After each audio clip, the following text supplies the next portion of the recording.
Chambers of the Occult may contain content that might not be suitable for all listeners. Listener discretion is advised.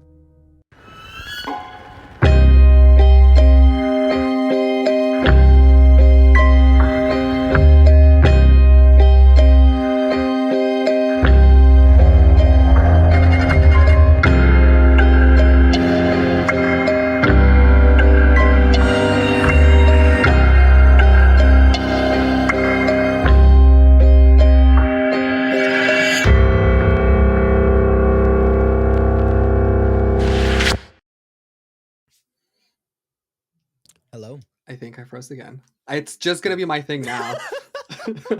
Starting off the episode strong with a frozen J. camera, frozen J. Yeah. There we go. Yeah. Hello, welcome back, Chambers of the Occult, episode 23. 23. I'm Jay. Yeah. I'm Kai. And I will always freeze on you. I don't know if that's like it's not a good thing, but at least you're consistent with it, you know? Fight or we can flight. expect I'm it. consistently just freezing. Oh yeah, you will not choose. No. I will you get choose to stabbed or freeze. Yeah. punched or whatever it is. Like you will probably be the first to die. I will be the victim. And knowing myself, I would be the first one. I have done many things that would end up with my body on the floor. That sounds so weird. I mean, I wasn't trying to be gruesome and be with a blood pile, I don't know, a blood on the my blood on the floor or something. Yeah. Okay. Wow. Anyway, we're starting this off on a great note. Yeah, I I'm love just this. trying to get y'all ready for murder, because we always start with true crime. Is there murder involved? Because not all true crime is murder. Not all true crime, but a lot of it is, which is really sad. Yeah. I would say there is violence. There's the umbrella of true crime has a smaller umbrella of violence, and then murder is there. I don't know. I mean, I guess you could say because then I'm thinking like murder is when you can poison someone. That's not necessarily violent, maybe. I guess so. If we're getting into semantics about it and stuff, but I don't know. I need a PowerPoint for this. Don't have the time for it. We need a whole presentation about it. We need criminal justice people to weigh in. I don't know, lawyers. Make a prezi of what is true crime. Yeah. Weigh in on this, listeners, viewers. Yeah. Is tax evasion true crime? I think it is. Well, technically, isn't any crime true crime? Yeah. Because what would be false crime? What would be fake crime? I don't. Like in that a is movie, a good question. Or a story, or would it be I don't know actually. Why do we call it true crime? Why don't we just call it crime? I don't know. That is a good question. True crime implies there's false crime, and what would that be? Okay, you know what? A crime that's not really a crime. We've seen this on stage. What? Tying my shoelaces the wrong way, or being late to class. Yeah, that's not crime. True crime. Yeah. Okay. I guess so. I don't know. Yeah. But yeah, it's anyway interesting. If you know the origin of who came up with the true crime phrase, tell us. Because I got these mints from Trader Joe. They're green tea infused mints. Do they taste and I was like, ooh, green tea? tea, matcha vibes.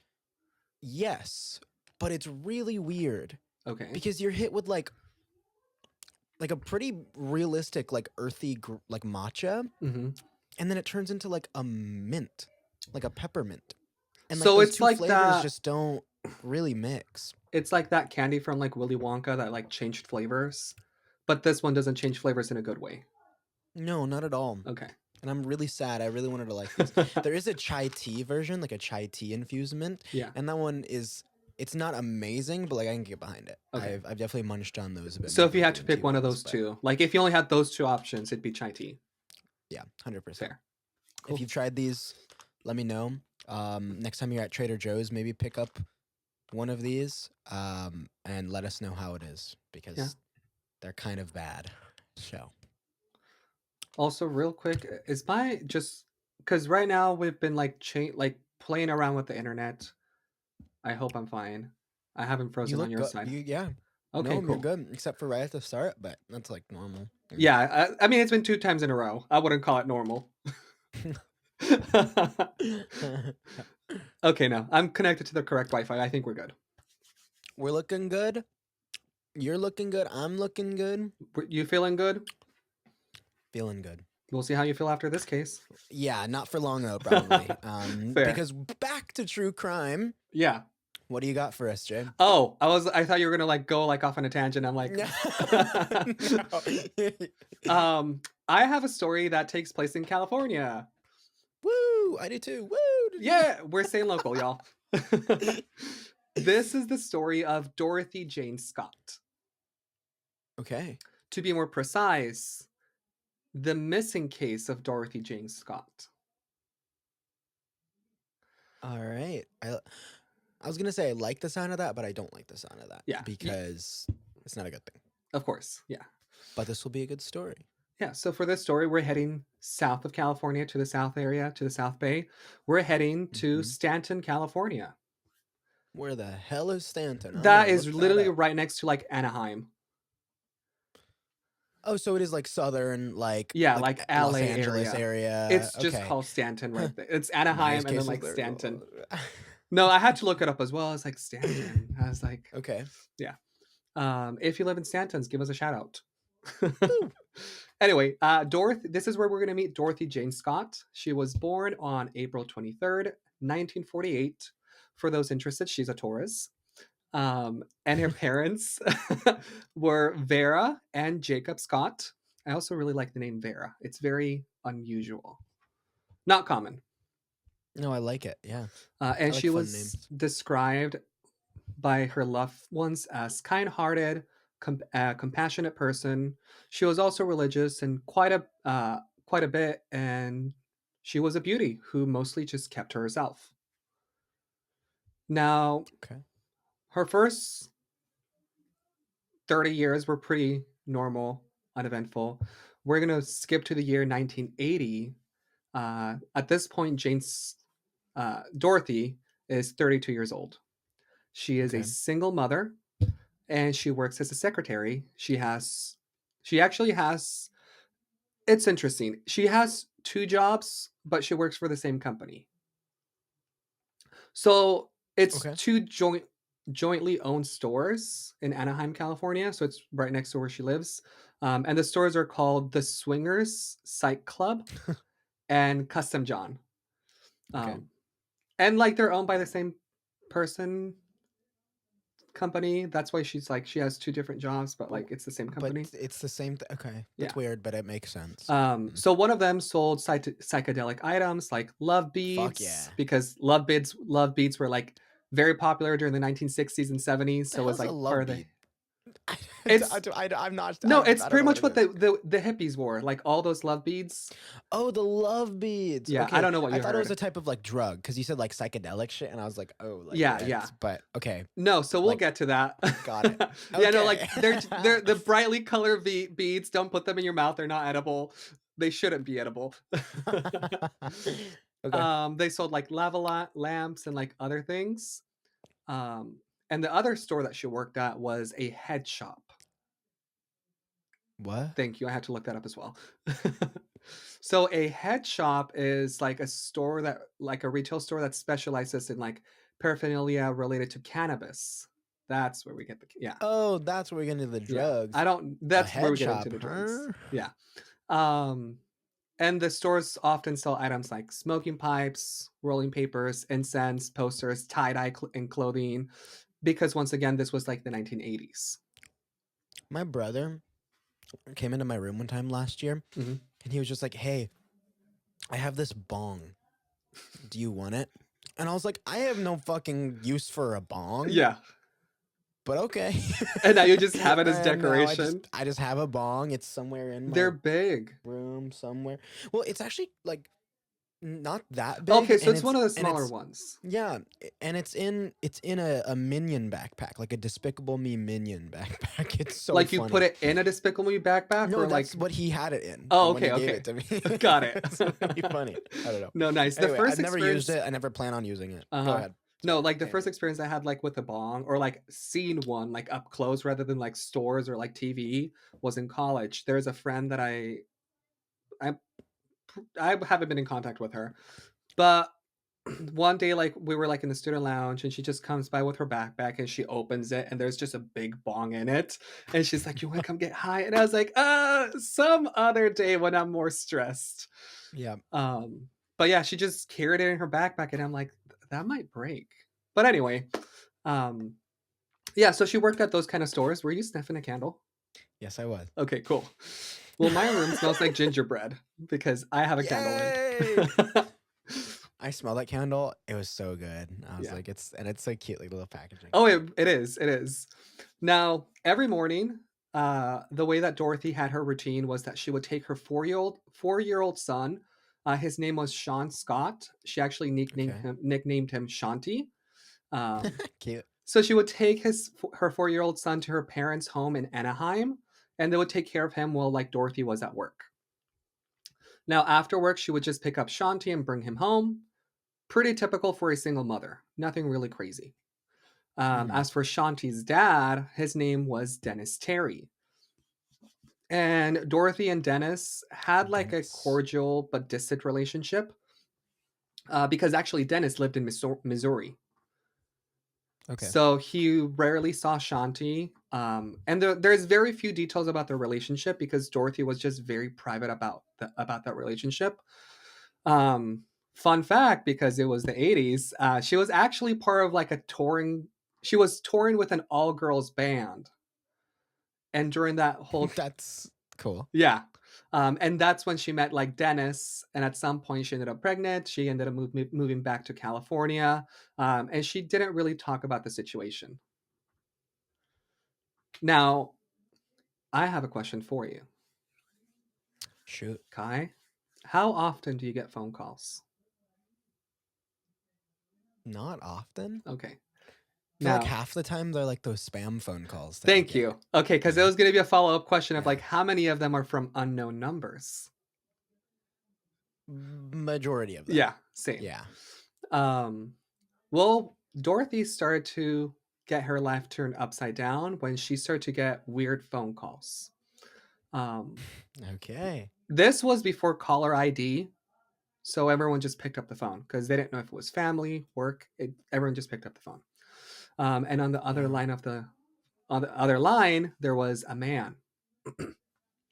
Now, it's not very well recorded when like the calls first started. Um, but she was able to somewhat recognize the voice. She couldn't really identify who the voice belonged to. But every Mm-hmm. time she got a call from this man, he would tell her that he loved her. What the fuck? Yeah. Um, Random guy being like, I love you, admitting that is yeah. so insane. The calls were said to be almost daily. Oh shit. Yeah. That's dedication. Oh, I yeah. mean, it's weird as hell, but that's dedication. So also, like initially, like I said, there were like calls to like express his interest in Dorothy, like in a romantic Mm-hmm. way, but she rejected him. She had no idea who this man was. He wouldn't identify Well, yeah, of himself. course. So pretty soon they turn into threatening calls. Yeah. Um, He's angry, she's not reciprocating, and he's like, fuck you, whatever, you bitch, all that stuff. it's a little bit more than that Okay. because Okay. he would start demonstrating his knowledge of her daily routine and activities with some stalking Okay. behavior. Okay. Yeah. So as you can imagine, she doesn't know who this man is. She's like, his voice sounds familiar, but I can't put a Mm-hmm. face to it. So Dorothy was just freaked out by this call, and she started to worry about her safety. Of course. Who Um, wouldn't? That is the smart thing to and do. it wasn't just for her safety because remember, she lived with her 4-year-old. So it's Yeah. like it's me, it's my 4-year-old, and they lived in an aunt's house. Like they lived with an aunt as well. Um, So she was on her own, basically just raising her son, and she's getting this like love calls that quickly turn sour, and now she's getting threatened. Yeah. Now, Insane. according to an article in the Statesman Journal, one day Dorothy got a call, the usual, her daily call of like, "I know what you're wearing" or type of thing. Um, she got the call while she was at work, and the man on the phone told her to go outside At work. because he had something for her. Don't tell me she got outside. Do not fucking tell me she went outside. Well, the thing is that even though like she was of course afraid and terrified, and I mean like terrified, this woman, she's a single woman, she's getting Yeah. this calls. Um I would be terrified. she wanted Like, to what? know who this man was. That's for the police to find out. Like, And the I'm thing, not it's like dealing I with that. guess I get it Nope. from that point, no caller ID, like they didn't even consider that to be like a thing in the future. But they're like, she has to know who this man is if she wants to protect herself against him. So she's like, maybe I'll go take a peek or something. So Okay, okay, I guess I can understand, like, just trying to look or yeah, something. yeah, to like see if there's like a strange figure outside. So Yeah. Dorothy goes outside, and right there on the windshield on her car is a single dead rose. And that's the gift. Yeah. That's gross. Oh yeah. Yeah. Um, yeah. It's just eerily foreshadowing, but also like it's sickening because it's confirmation that like this man knows where you work. This man knows what you drive. Knows everything. Yeah. Everything about you. He can get this close to you. Do God knows what. And you wouldn't even know And it you until can't it's do too anything late. about it. Yeah. Yeah. So as the weeks go by, the calls start getting worse. So not How so? only did this man on the phone claim that he was watching her, but he started just like answering, like when she answered the phone, he would have like very very like chilling threats. I have a quote here from one of the newspapers that said, she picked up the phone and he said, "Now you're going to come my way, and when I get you alone, I will cut you up into bits so no one will ever find you." This is why women choose the bear. Oh yeah. Yeah. Yeah. And I do not Um, blame them. no. No, men are scary. Like, Yeah. really scary. So. And we're talking as men. We see it as well. I'm so sorry. Now, no, yeah, same. Yeah. Unfortunately, the phone calls was not where it would stop because on May 28th of 1980, things went from bad to worse. To worse. Um, it started like a normal day. There was nothing out of the ordinary. Dorothy, she actually just had a meeting to go that night at 9 p.m. at Swingers. So she just went to Swingers. Some people say that she took her son with her. Some people say that like she dropped her son off. But we're gonna go with the story if she took her kid with her. Okay. So she went to a meeting, and during that meeting, like a coworker of hers named Conrad Bostron, um, Conrad became very ill. And Dorothy was a caring person, so she went over to her coworker and she asked him if he was okay, if he Yeah. needed help. And the way that he responded told her that like he definitely wasn't feeling fine. He had a little bit of like red swelling on his arm. He had also become like just physically ill, just not That's feeling well. disgusting. Yeah. So he also had like a little bit of a fever starting. So that's when Dorothy just told everyone in the group, it's like, hey, like Dude. we're gonna wrap up the meeting short. Like Yeah. This guy's not feeling Conrad's not feeling good. well. So We need to get him out. You yeah, need to get out. we're gonna take him to the hospital. I'm gonna take him to the hospital. Um, So another co-workers of theirs, another woman, her name is Pam. She decided to accompany Dorothy and Conrad to the hospital. Just someone else there to be with Oh, them. that's nice. Yeah. So she left with them as well. And Dorothy knew that they were probably going to be at the hospital for a while, especially because they didn't know what was happening to Conrad. So Dorothy decided to make a quick stop at her parents' house where she would drop off her son, Shanti. Now, something to take note of is that when she stopped by to drop her son Shanti off, um, her mother told Dorothy that she should change her scarf. So she switched from a black scarf to a red scarf. Weird. It's a Why? strange detail that will come in the future, but Okay. there's no reason that I could find that she changed scarves. Some theories are that maybe it was like it didn't look good with her outfit, or it was going to be a warmer Okay. scarf Well, because it was later on the night, or that maybe it makes was sense dirty. then. Yeah. But just a small little detail that like no one would think of twice at that moment. So Dorothy switched scarves, and she was also wearing at the time blue Levi's, a multicolored satin shirt, and she had like rust color shoes. So Interesting choice. yeah, Okay. um, You do you. different Fuck it. It's time. your life. Yeah. So Dorothy, Conrad, and Pam arrived at UC Irvine at the medical center, and Conrad was immediately checked in. So it was said that while Conrad was being taken care of, that Pam pretty much like never left Dorothy's side. Like they were together the entire time at the hospital. Mm-hmm. So sometime later, Conrad came out and he told them that they had found the reason for the red swelling and that it was caused because of a black widow. Oh, okay. Just Yeah. like a black widow bite. Yeah. So I was like, what are the symptoms for like black widows? It Good. just affects like the nervous system. It causes like Yeah. pain, like muscle, uh, nausea, stomach pain, If excessive you're sweating. allergic, you can die, Oh yeah, right? From black widow bites. yeah. Yeah. So it's a good thing that they took him Careful, to the y'all. hospital Yes. rather than like go Yes, it home, sleep it is. off. Mm-hmm. So once again, it's no wonder why Conrad was feeling so sick. He was fortunately treated. They gave him a prescription and he was discharged from the hospital around 11 p.m. So that was around like 2 hours after they had initially arrived. So they had been at the Okay. hospital for two Okay. hours. Yeah. Um, and there was also a pharmacy at the hospital. So Conrad and Pam went to fill the prescription out. So Mm-hmm. this is so while Conrad and Pam were waiting in line, Dorothy told them that she was going to go grab the car and that she was going to bring it to the front, so they wouldn't have to walk because, like, hey, Yeah. the sooner we're out of here, Like, the yeah, better. that's nice. Yeah.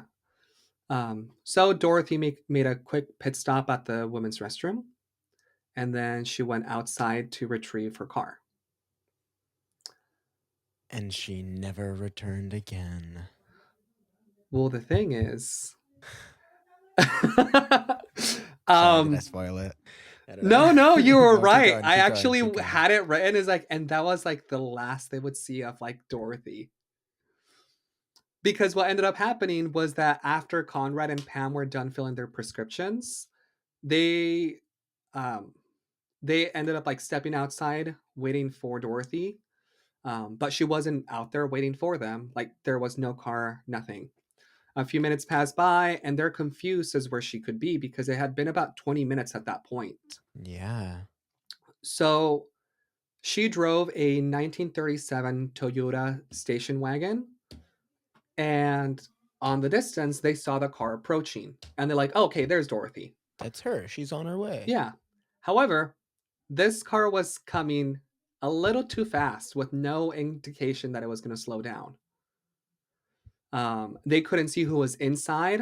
Pam claimed that the car's high beams were on, and that the lights were not on. So the car came towards them very fast and just whipped out of the parking lot. And it Um, blinded them so they couldn't see anything. yep, and just like left them both there at the parking lot, just like what's happening. Now, when this first happened, Conrad and Pam just went to the location where Dorothy's car had been parked to be like, maybe that was a different car, maybe that wasn't Dorothy's. They found the parking spot empty.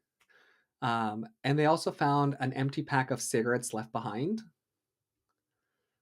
Now, there's no connection between there's no official connection between the cigarettes and the man or even the car, but it was just Mm-hmm. a detail that was there. So, Okay. with Dorothy gone, Conrad and Pam went back into the hospital and they just decided to wait for her to return. Mm-hmm. So once again, this was also like before cell phones, so they couldn't just call her and see what was happening. No. They waited at the hospital for a couple hours just to see if she was going to show up, because according to them, they thought that maybe there was a family emergency with her son, and that's why she took off, and that she would eventually come back. Um, Yeah, I guess I could understand that, but I mean, at the very least, if there's an emergency, you're still driving up and like, hey, get in quick, we need to go. that's what I Or thought like as you well. stop and you're like, sorry, can you guys wait an hour? I'll be back. I need Yeah. to go take care of this. Yeah, But just get no, them in the nothing car and they're like, "What's whatsoever. going on? I'll explain on the way." But yeah. They were definitely trying to not think the worst. Of course. And I can't blame them for that. Of course, they're going to want to hold out hope for as long as they can. And then, right now we're already thinking true crime. So it's like, Yeah, well, we already assume the worst. of But course. So, after several hours, they decided to phone Dorothy's parents to see if Dorothy had shown up. yeah. And if something serious was happening, to at least get them comfort that, like, okay, Dorothy is there. Yeah. Um, so they decided to just wait a little longer before they called the family. They called the family and they said that Dorothy never came back to the house. So Fuck. at this point, they decide to call the police. Uh, Good. But because of the fact that Dorothy was an adult woman, the police didn't really seem too worried about it. They just believed that maybe she hopped in her car, drove off, and that she eventually would show up again, and explain what happened. So she was an adult woman; she could do whatever she wanted to.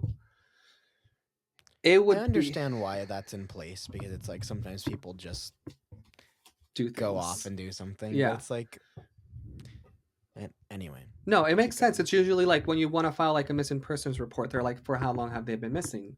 And there Yeah. is like a minimum before like you can file it. Yeah. So it would be around 4:30 a.m. on May 29th, the day after the incident. So only like a couple hours after like they saw the car leave. Yeah. Dorothy's car was located. Oh. Yeah, so not even it didn't take anyone. It just was located, and the reason that it was just like this is Dorothy's car, because the car was found in an alley in Santa Ana, which was about 10 miles from the hospital. But the car wasn't just abandoned; it was set on fire. Oh shit. Yeah, So it was probably like the firefighters or something. They probably got on scene and then the police checked and they're like, "Oh wait, this is the car that we that got. Someone told us about yeah, recently. yeah, yeah, Yeah. yeah." So if the police didn't seem too worried about Dorothy's disappearance before, after finding this car on fire, they sure were Of now. course. Now they were. Yeah. Yeah. How could you ignore that? Of course. So that's when the police told the parents to not talk to the media during the initial investigation, just have like a proper investigation to not get, I don't know, like prying eyes and everyone else Yeah. involved. Yeah, yeah, yeah. Um, Dorothy's parents were told that they could just like if they talked to the media, they could interfere with any progress when it came to finding Dorothy, Mhm. because at this point nothing was really reported on her case. So for the first week, there was really nothing that was happening. There was no clues, no leads, nothing. Mhm. Now, do you remember how she was getting those strange phone calls? Yes. Yes. Okay. Ugh. Well, after the first week, no clues were popping up anywhere until Dorothy's mother, Vera, she was home alone and she received a call. Fuck, and it was from the same motherfucker Yep. who was She calling walked over before. to answer the phone call. It was a man's voice on the other end, and it No, asked, no, no, no, no, "Are no. you related to Dorothy Scott?" Oh. Vera replied, "Yes." And the caller said, "I've got her." And he hung up.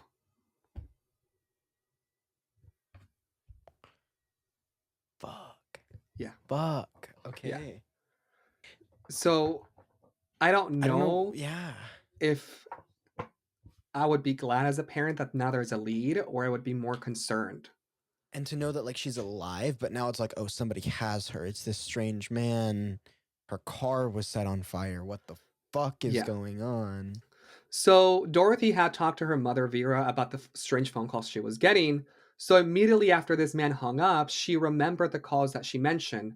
So she had a feeling that this might be the same person and that he might have done something to his daughter because it was just too coincidental for it to be random. So that's when Vera and Jacob waited around another week, hoping for some more updates in their daughter's case. Nothing was being done by the police. There was no more leads, nothing. So they got fed up, and that's when they decided to reach out to the Santa Ana register, and the story right off the bat like was ran in the newspapers about her disappearance. So everybody knew now. Yep, It the was all parents were over the like, "It's been media. There two was a weeks. frenzy. You don't even have a lead." Yeah. Yeah. So we're telling the The newspaper, media to see what they can do, if yeah, they can help or if anyone can come whatever. forward that they Yeah. saw something.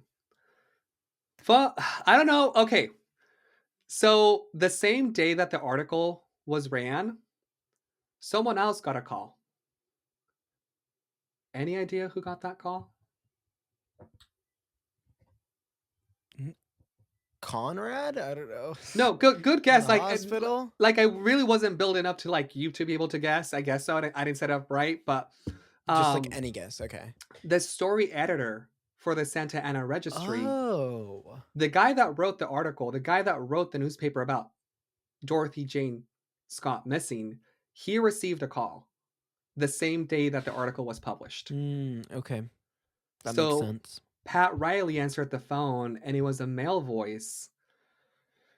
And he gave him a lot more than he gave his mother. I have three quotes that are just kind of like following each other. And it says, "I killed her. I killed Dorothy Scott. She was my love. I caught her cheating with another man. She denied having someone else. I killed her." Self-centered piece of shit. Oh, yeah. Okay. Yeah. Um. Now, this could mhm. have just been anyone that just read the case and felt like playing a It prank on the newspaper. could have been. But the man also mentioned little details that hadn't been released to the public.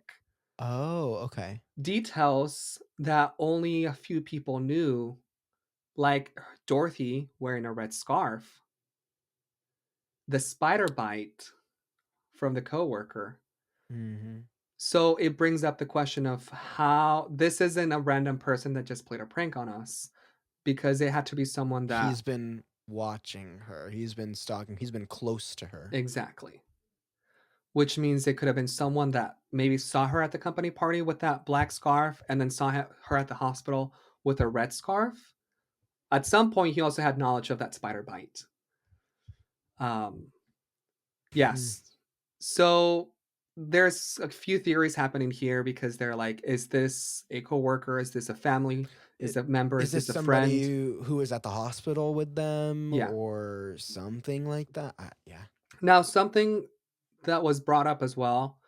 The man on the phone, when he was talking to people, he said that Dorothy had actually called him while they were at the hospital. But what didn't add up was that they asked Pam, and she said no, like Dorothy was next to me the entire time. She didn't make any phone calls at the hospital. Now, Weird. maybe if she made a phone call, it could have been after she used the restroom when they had split, but Yeah, when she was going to use the restroom before she left to get the car yeah, or because that's the only time she was away from um, everyone. everyone. Right. Yeah, from Pam. So once again, this call most likely came from her stalker. Hmm. So now the It danger had to have, yeah. is here that the danger here is that stalkers, in worst case scenarios, they sometimes become delusional. They create this entire relationship with the person that they just live in this reality. Yep. Um, and a stalker that's this far off, like from reality, it's pretty dangerous. Oh, it is. They'll do anything. And it's what ended up happening here. Dorothy's kidnapped. People get calls, and then he starts claiming she had a lover. She denied it, so I killed her. Um, when they talked to Vera, to Dorothy's mother, she said that he didn't have a boyfriend, that she wasn't seeing anyone. So once again, it kind of just contributes to this stalker maybe saw her be friendly with someone. um, And he just made his own story. It's like, oh, like that's you're cheating on me or something. Um, so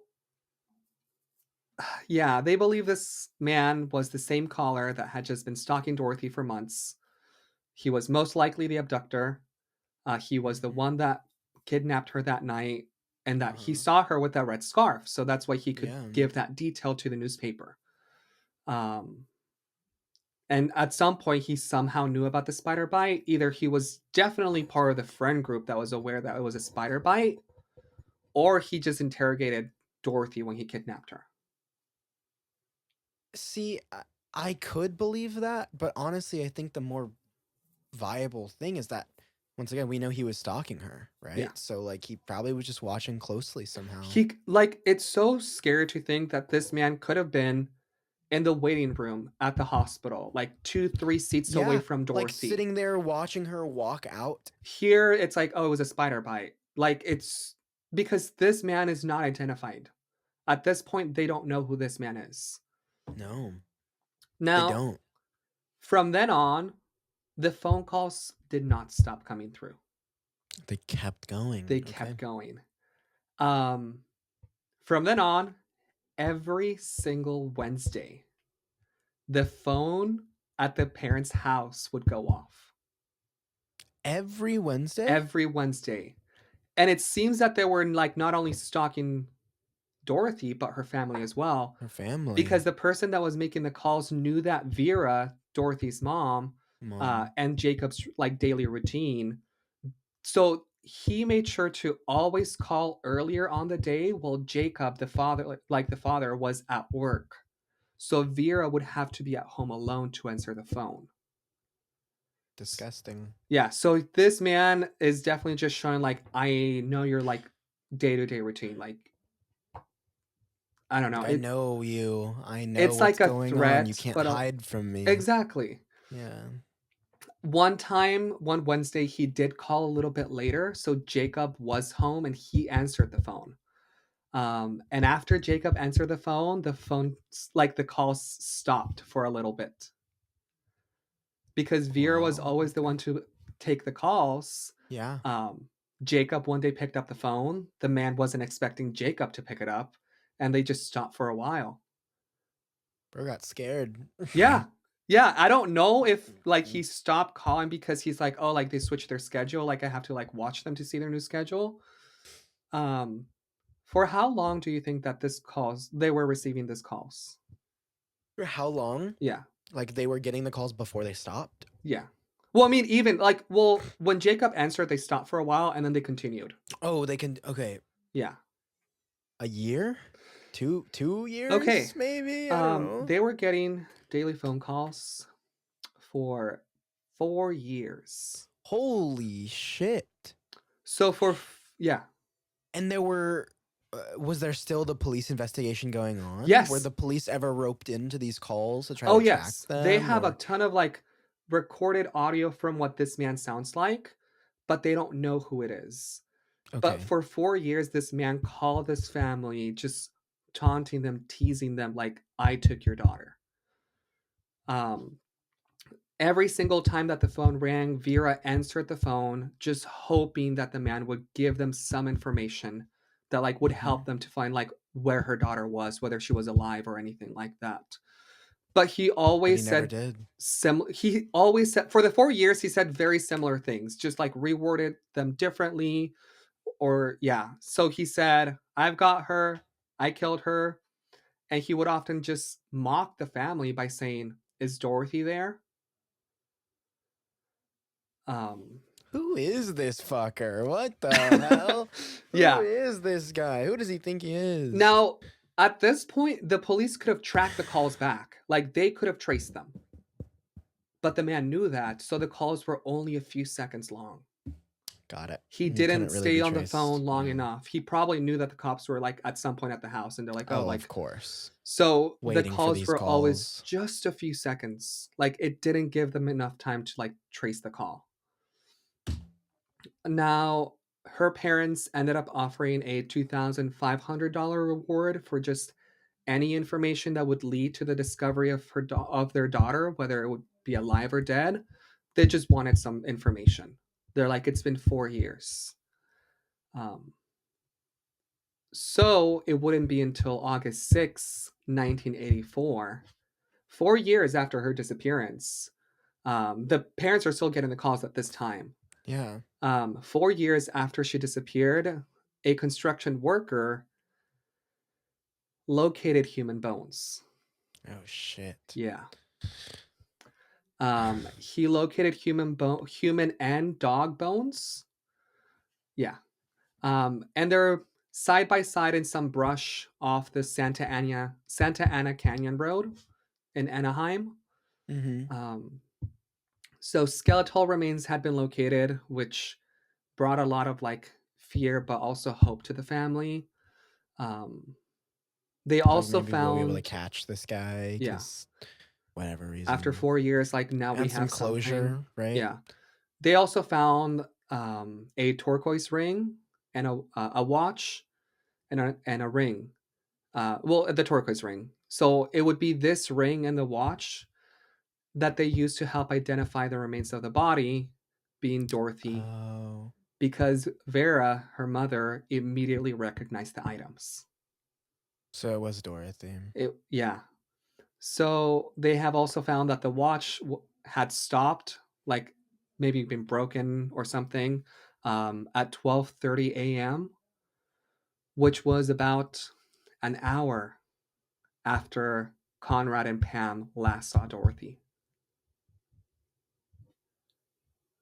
Hmm. Which means that it maybe as soon as an hour she was killed. Maybe, but I doubt that because I mean the watch, right? It could have stopped at 12:30 at any day, Yeah, any day. Like it maybe when didn't. they kidnap her, they pushed her to the floor and the watch cracked, but it's just a detail that they mentioned. Um, they were Okay. able to get dental records as well. Um, they compared them, and it confirmed their beliefs that the skeleton remains, in fact, belong to Dorothy. Fuck. Yeah. So at this point, they know their daughter is dead. They found Mm-hmm. her remains. They still don't know who this man is. Now, they actually couldn't identify or like determine the cause of death for Dorothy Yeah. because the bones had actually been charred. Um, Oh. yes. Oh. Now, real quick though, the This guy first likes guess fire is that it was connected to the fire in her in the car, car, but but there was no body mm, found in the car. no. The logic reason here through some research was that there was actually a fire that had swept through the area 2 years prior. So because the bones had been out there for 4 years, like on the second year, a fire just came through, charred them up. Um, That's true. That could also be really plausible. yeah. So interestingly enough, some of Dorothy's bones were also missing. And then you also said there were dog bones that Yes, were found. we will get into that too. Okay. Yeah, Yeah, yeah, no, yeah. because the Okay. dog bones threw me off as well. I saw like your reaction when I said dog Yeah, I bones. was like, what? So some of the bones that were missing or just incomplete were there was only a partial discovery of her pelvis, an arm, two thighs, and her skull. Wow. So not many of her bones, No. actually. Um, theories are that it's because it's been 4 years. If she got dumped into like the desert, wild animals could have scattered them throughout the years. This is true. Yeah. Um, the announcement of the discovery of the remains ran in the newspapers. Um, and while her loved ones were grieving, they received one more call. More call. Yeah. And once again, it's the same day that like things about Dorothy are posted on the newspaper. This Yeah. man is not waiting a day or two. He's calling the same day that it's published. Um, like always, Vera answered the phone. And I don't know if this is a power move from the caller or if this is just it has to be a power move because Vera answered the phone and the man said, "Is Dorothy home?" and then he hung up. Fuck, that's like, oh, that is sadistic as all hell. Yes. But then it also means that he's following that, like, the whole discovery of the bones and everything. Like, he knows. He still knows everything that's going on. He's still part of that, like, friends, family, co-worker circle that surrounded Dorothy. Acquaintances, wow. Anything. So, of course, like, he's still aware of it. After that phone call, they completely stopped. No more phone calls came through. They never heard from that man on the phone again.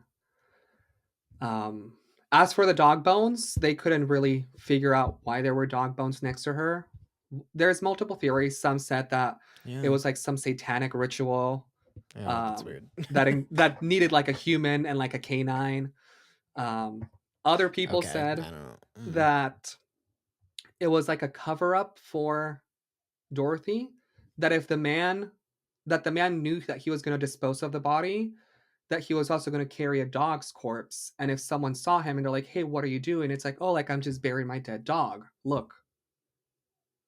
And kind of use the dog. That's plausible. It's kind of weird. It's also been 4 years since this disappearance happened.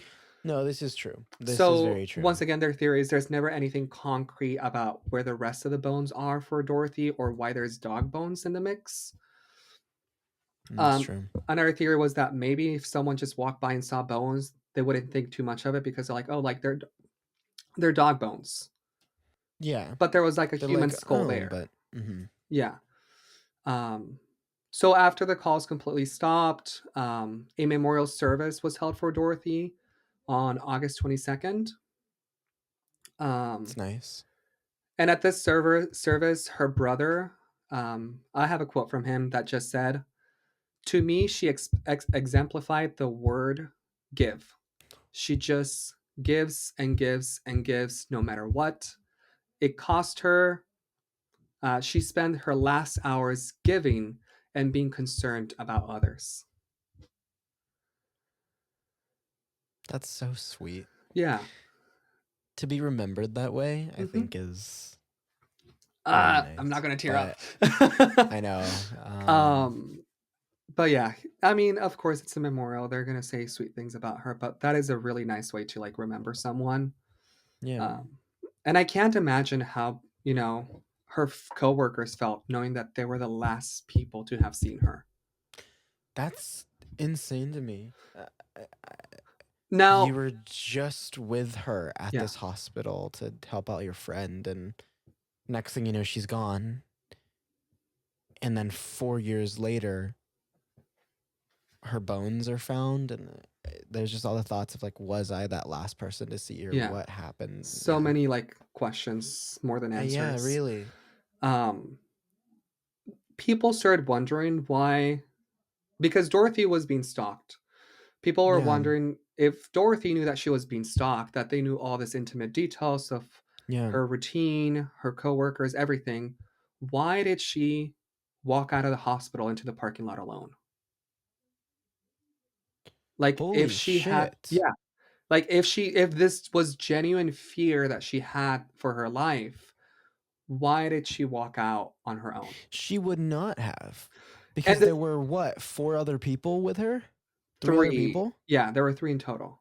She could have just waited for them to come back. Maybe she could have gone to help fill his prescription, and then the other friend, Pam, went to pick up the car. A theory that I guess could make sense is that maybe she felt more comfortable that nothing would happen, because if there was an actual stalker, the stalker would know that she was with 2 friends, with 2 co-workers.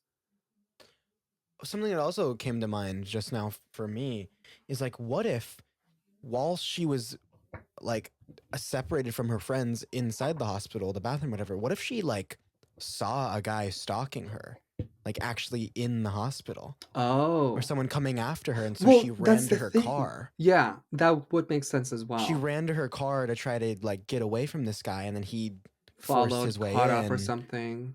Yeah, something like that. Because this man was clear. I mean, we know how obsessed he was with the phone calls, with the details, with everything. He was. Dorothy at some point considered buying herself a gun. Um, Good for you, girl. However, like she didn't end up going through with it because of her like son. She's like, I don't want my son to live like in a household where there's a gun. Um, so she never bought a gun. She wanted it just, of course, for protection. But Yeah, Dorothy yeah. did think of multiple ways to protect herself if the worst Good. came to happen. Unfortunately, she was never prepared. She never saw it coming because she never knew who this person was. Um, so Dorothy was laid to rest at in the Forest Lawn Memorial Park in Orange County, and her father would end up passing away at the age of 69 on April 23rd of 1994. Now, April 23rd was Dorothy's birthday. Oh. Yeah. Dorothy's mother would pass away at the age of 74 on December 17th, 2002. Dorothy's son Shanti, um, he grew up. Um, he has a family of his own nowadays. He wasn't raised by his father. His father was like a very possible like suspect for a while. Okay. I Um, just kind of assumed the father was like completely out of the picture, like nothing. so I don't. A few months, I want to say it was a few months before she started receiving the phone calls. He had come over to California and they had like a heated Ah. discussion about the custody for the son because they're like, Okay. you've had like complete custody for our son for the past Yeah. 4 years. And so he wanted custody for the next 4 years. He's like, it's only fair that I have him for the next 4 years. Um, Long story short, he didn't end up being a culprit. He had an alibi. Um, and things didn't add up with him being in a completely different state compared to California when things were happening. So, like I said, Okay. Dorothy's son, Sean, he grew up, he has a family of his own, um, and he tried to get involved to help in his mother's case in any way he can. That's awesome. He was only 4 years old when this happened, so he doesn't remember much of it. Like, yeah. He just remembers people telling him that she was an incredible person. The year, as of we're recording this episode, it's 2024. This murder occurred 44 years ago. Wow. And in those 44 years, there has never been a solid suspect. Nothing. Dorothy's parents never really suspected anyone who worked for Dorothy or who was involved in her in any way for like her murder.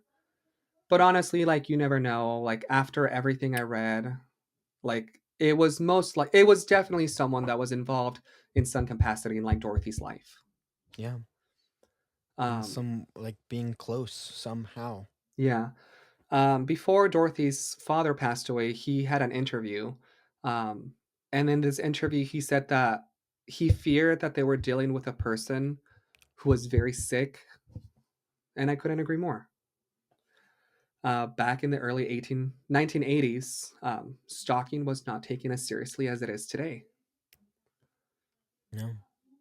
And unfortunately, like this kind of behavior when it comes to like a stalker, it's bound to repeat. Yeah. It stalkings aren't just stalkings, like they progress Yeah. into more, and if they're not stopped, then it keeps on happening. Yeah. Um, I'm pretty sure that this started as like a no contact stalking, just keeping tabs on her.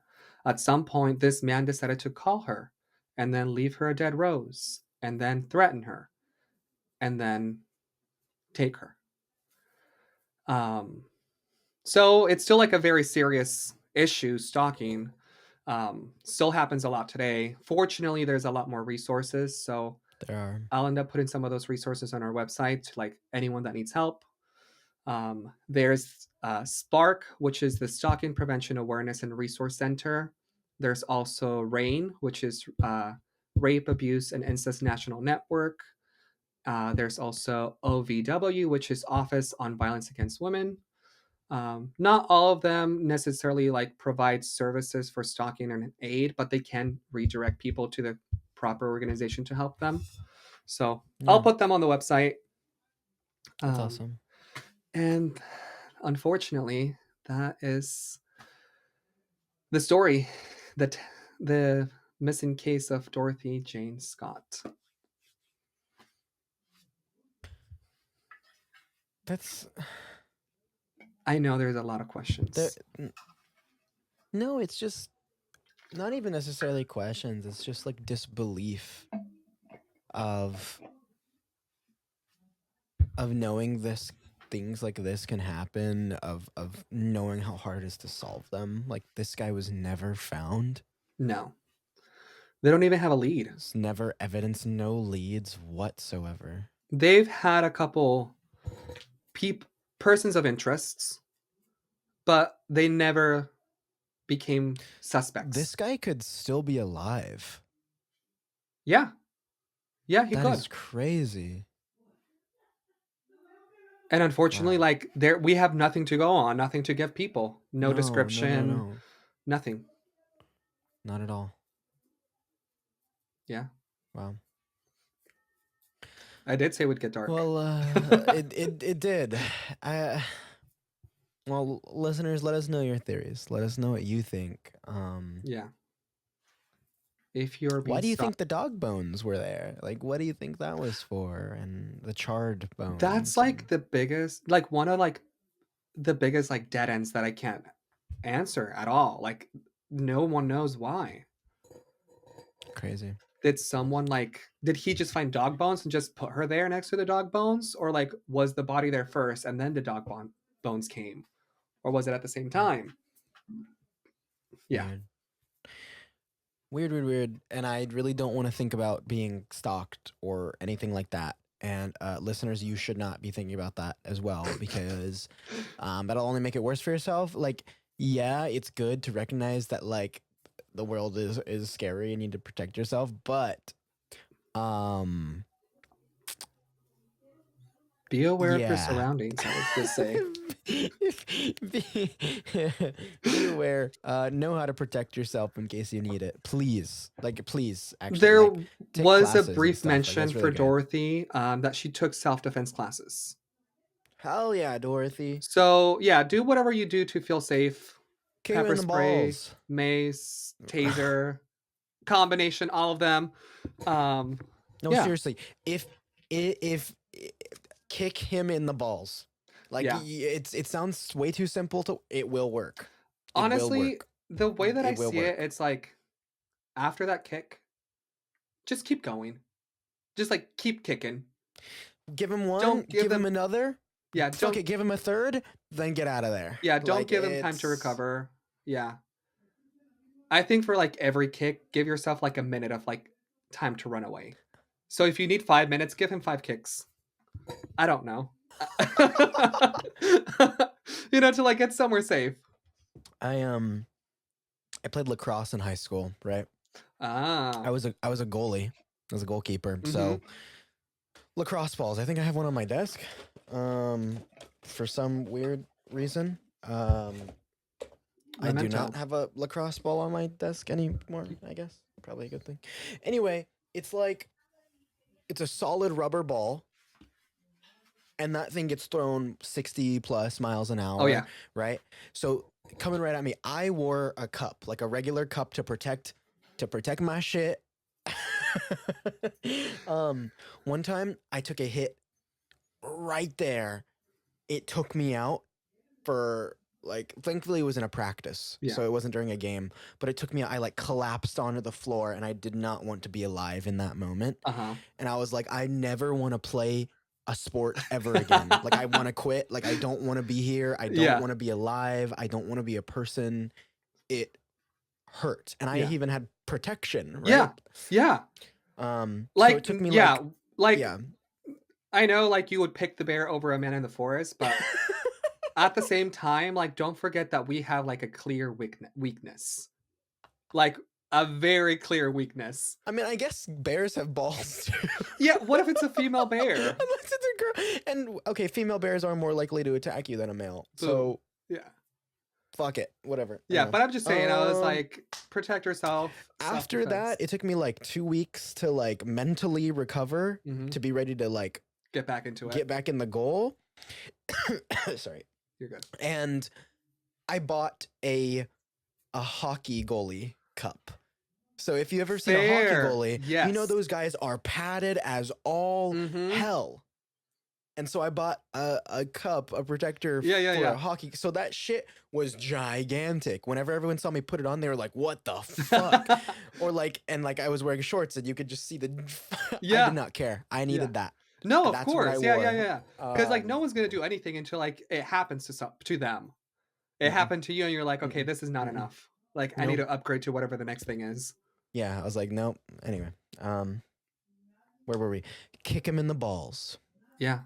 Yeah. One kick, one minute. Yeah.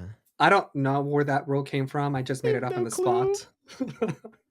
Yeah. So anyway, Kai, take us away from. I can't say California because your case is in California.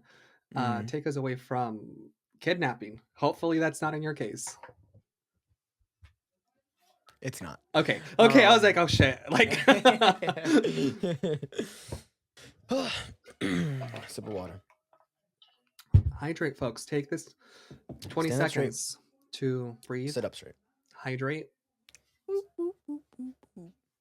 And acknowledge everything you're grateful for.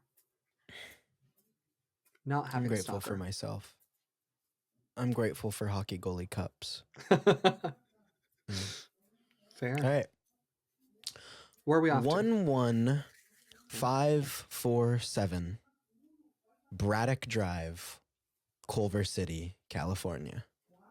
Okay. Is where today's case takes us. So once again, we're giving people's addresses out. Yes, we are. My favorite part of podcasting. Yeah. Culver City, California. It's also right in the LA area. Yours was, where was your case again? It was right next to Anaheim. I forgot the name already, but it was right next to Anaheim. Yeah, so pretty much I looked on the map.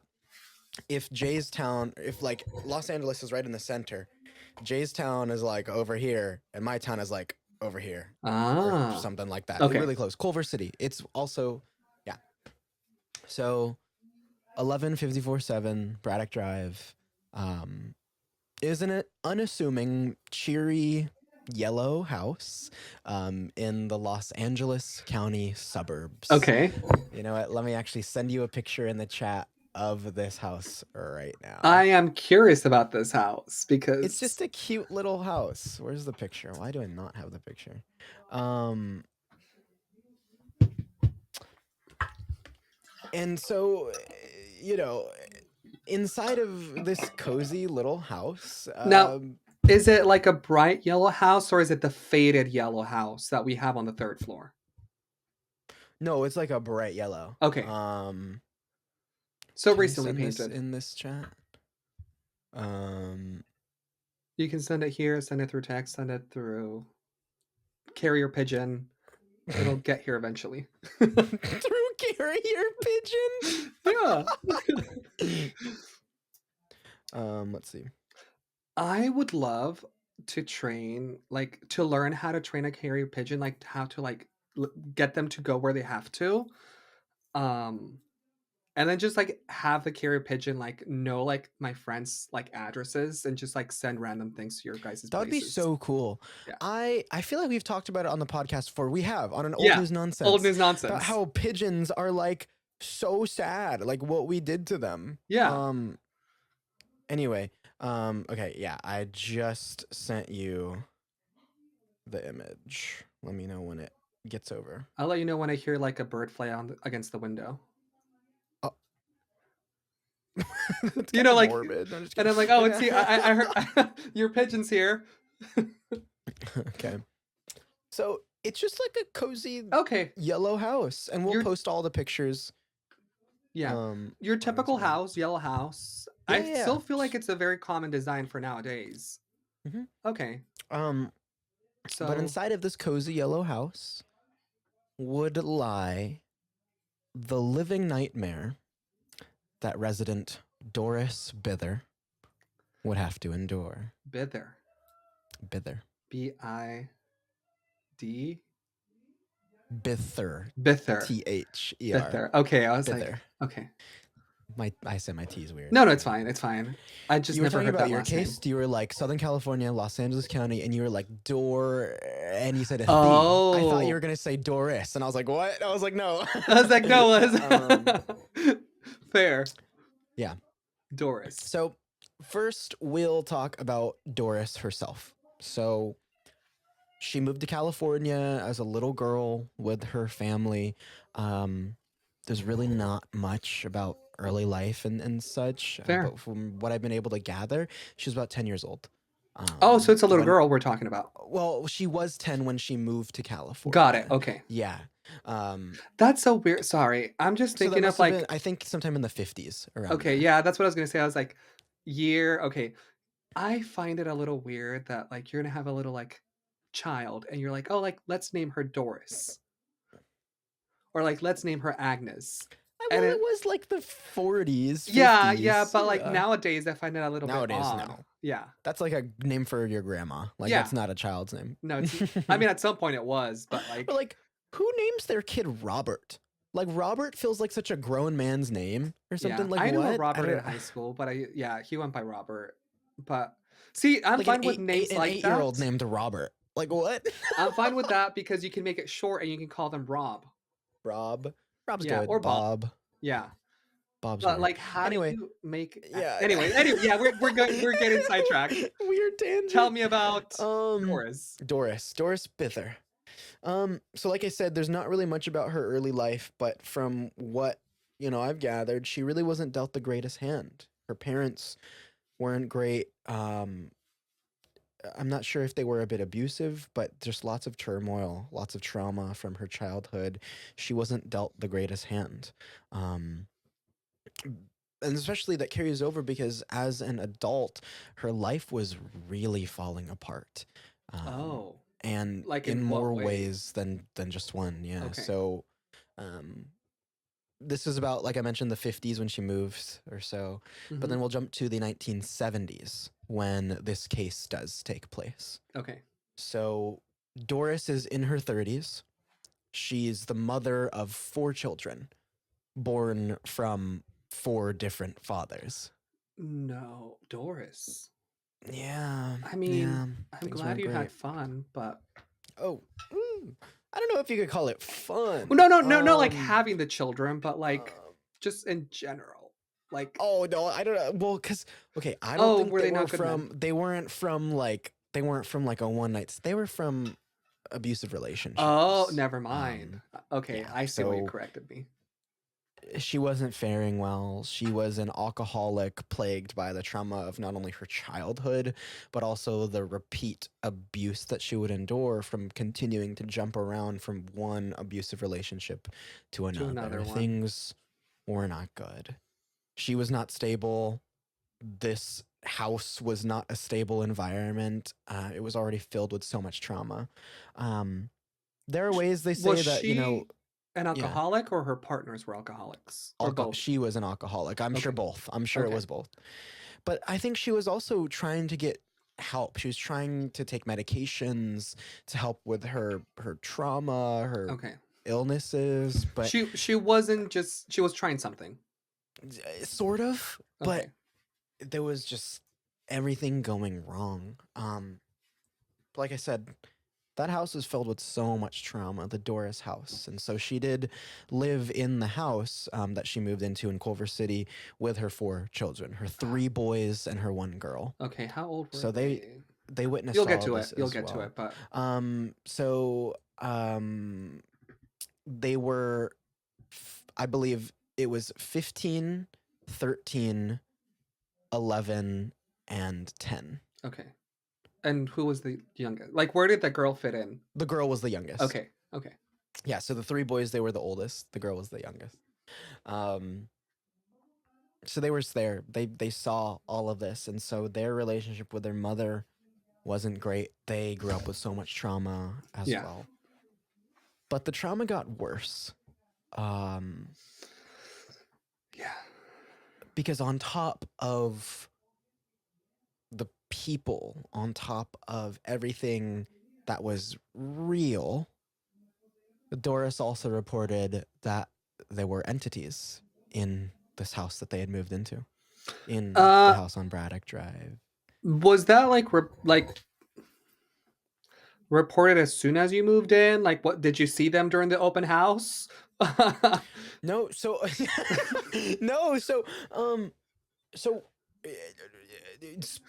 entities, violent, evil spirits that were Okay. here, but of course, how could she have known that Yeah, this would that's what I happen was before asking. she I was decided like, to move in? was Yeah, it like it was something that not happened marketed or anything. right off the bat, no. or like did it take a while for that to kick in? No, so some reports say that soon after Doris moved in, Okay. there wasn't much that went on. However, it's places say that she was approached by an elderly lady, Like in her like a house lady or who outside? knocked Oh, on okay. her door. Yeah, knocked on her door one day to open up, and so this lady said, "quote You need to get out. I used to live here in this old house back when it was just a farm and I was a little girl. There is something very evil here. This place is haunted and you need to get out." End quote. Okay. As soon as he said an old lady knock, I'm like, this is a little like Beauty and the Beast moment. Like she's gonna get cursed. No, it was the previous owner. I don't know how I would feel about that. Would you move out? Like immediately? Would you heed her warning, or would you be like, Listen, what's this old lady talking this about? is the LA area. It's hard. It's Clover. It's hard to get a house in general. This is true. This is very true. She has 4 kids. I'm sure. Maybe was she single at this point, sure or did she have like a fifth husband or fourth husband? I mean, I'm not. She wasn't married, but Okay. I'm not sure she was single. She probably had guys in and out. Okay. Right. But still, I'm just like, no, you can get out. Yeah. However, Listeners, because if somebody knocked on your door into the house you just moved in and told you that, what would you do? Would you move out?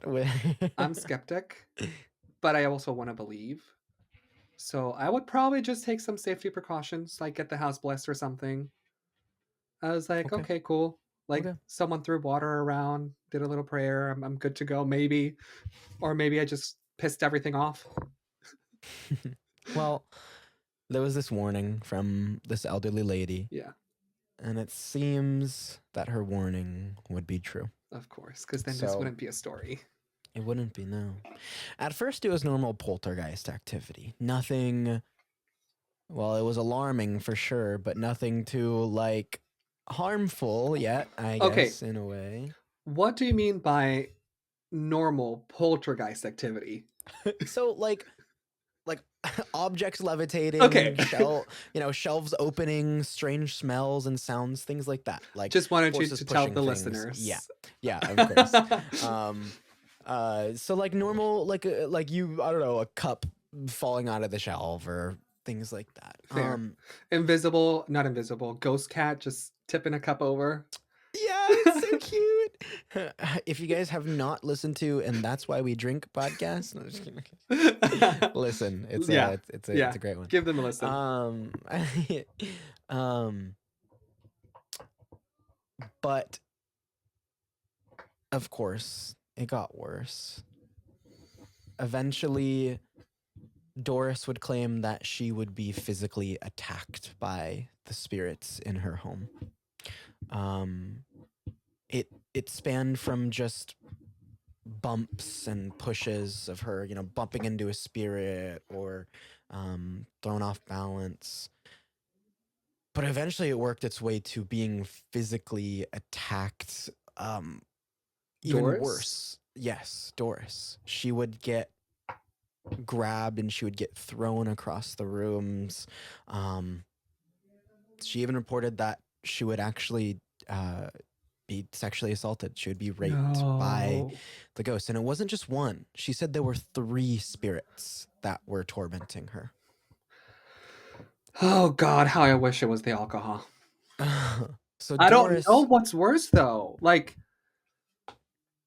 you can't. How do you protect yourself against a ghost that's coming to sexually assault you?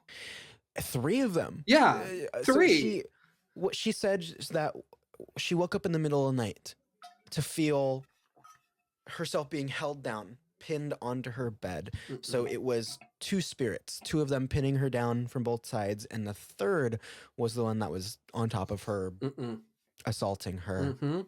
And there was nothing she could do. And so this happened one night, but it just kept happening, continuing and continuing. Became more frequent. It became more frequent. That is no. Okay, see, that would get me to move out. Yeah. Poltergeist, I can handle. That I would move out. Whatever. Yeah. Yeah. It's like Casper the fucking friendly ghost, but like, yeah.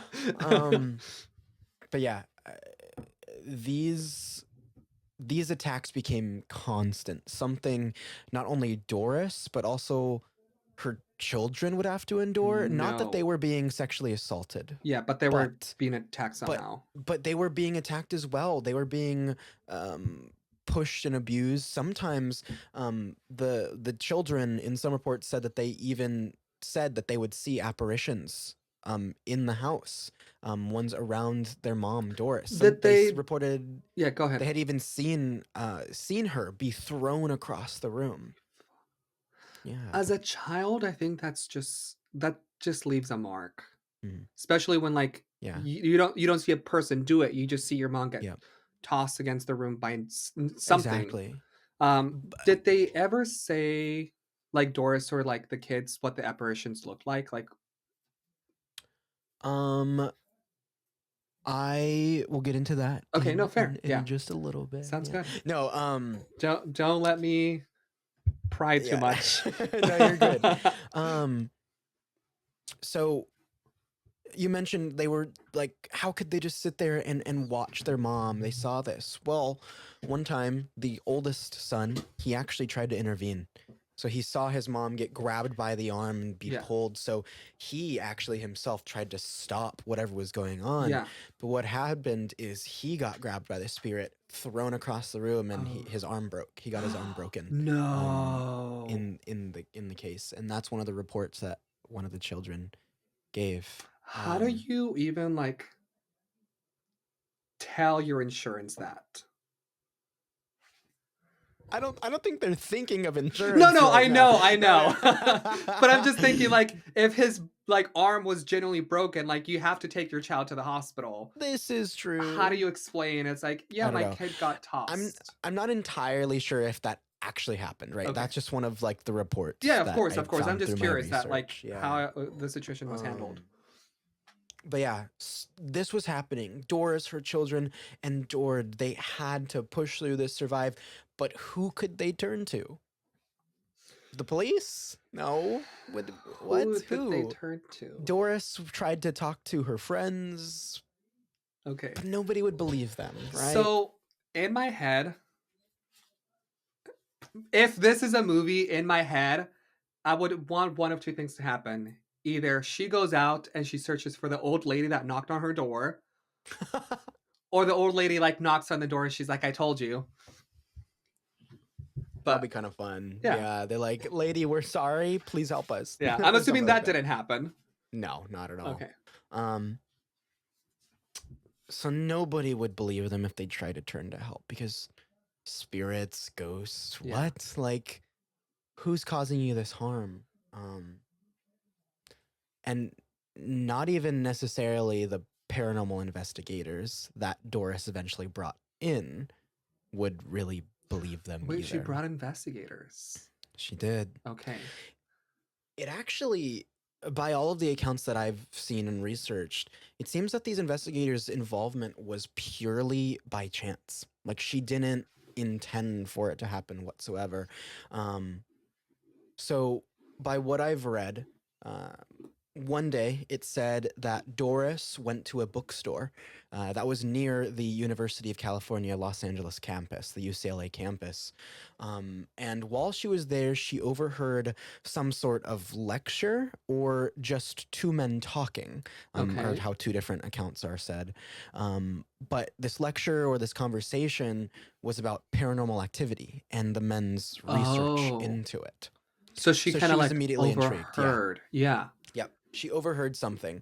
And And she was like, oh my God, maybe they can help. Yeah. So someone that like believes in this stuff. yeah, or Yeah. who has some knowledge about it at least. Mm-hmm.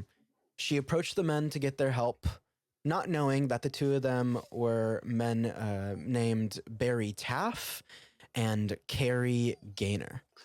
Should they ring a bell? Okay. I'm not sure. I honestly hadn't heard of them. Okay. But that's just their names. Yeah. Okay. Even though that Barry and Carrie, which is a cool combo. Yeah. But Barry and Carrie kind of were the most active paranormal investigators in the Los Angeles area in the 1970s. So maybe we should know who they are. Okay. But maybe it's we'll actually get reported to that they investigated over 500 paranormal cases. Oh wow. Okay, so there's 300 to 500, something so there's like a good that. chance that this name will come up in the future. Yeah. Okay. But yeah, Barry Taff and Carrie Gaynor, they were two parapsychologists, from what I researched, working at the now defunct parapsychology lab at UCLA. Got it. So there was actually a whole like study, like a whole community. It was a tiny community, like 3 people, but there actually was That's why it shut down. Yes. Barry and Carrie, they got right on it. They thought this could be something, the opportunity of a lifetime to catch this evidence, right? Yeah. They needed to be involved and find evidence of this haunting. Okay. Yeah. Do you know, I don't even know if you know this or not.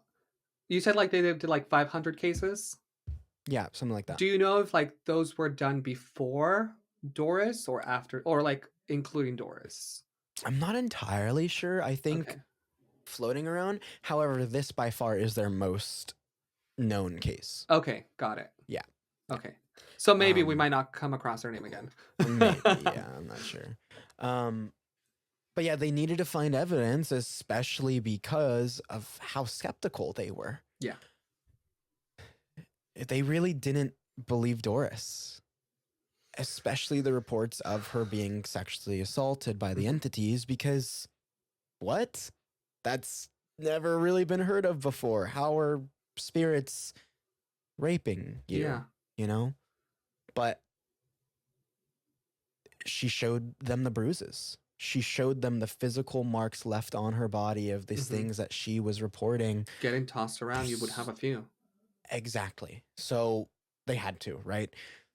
They were skeptical, but they went to the house. They visited anyway, and to begin their initial interview with Doris. And so, both of these guys, Barry and Carrie, are both still alive today. Oh, and so, do they still do paranormal research investigations? No, not really. They've both kind of moved on. However, people still reach out about their cases to try to get answers and things like that, especially this case, right? Yeah.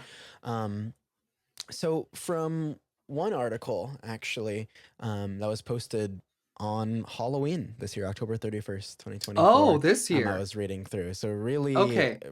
So they're really definitely recent, still like involved somewhat. Yeah, they are. Yeah. So there's actually a quote. So it comes from Barry Taff, the lead parapsychologist on this. They said, quote, "We went to see her at home with our 16-page questionnaire, but she refused to share key details, not even her age." Wait, what? Yeah. So that's why I get like, don't in ask her a lady 30s, her right? age, but at this point, it's like you're the one asking for help, Yeah. ma'am. You kind of have to like answer questions.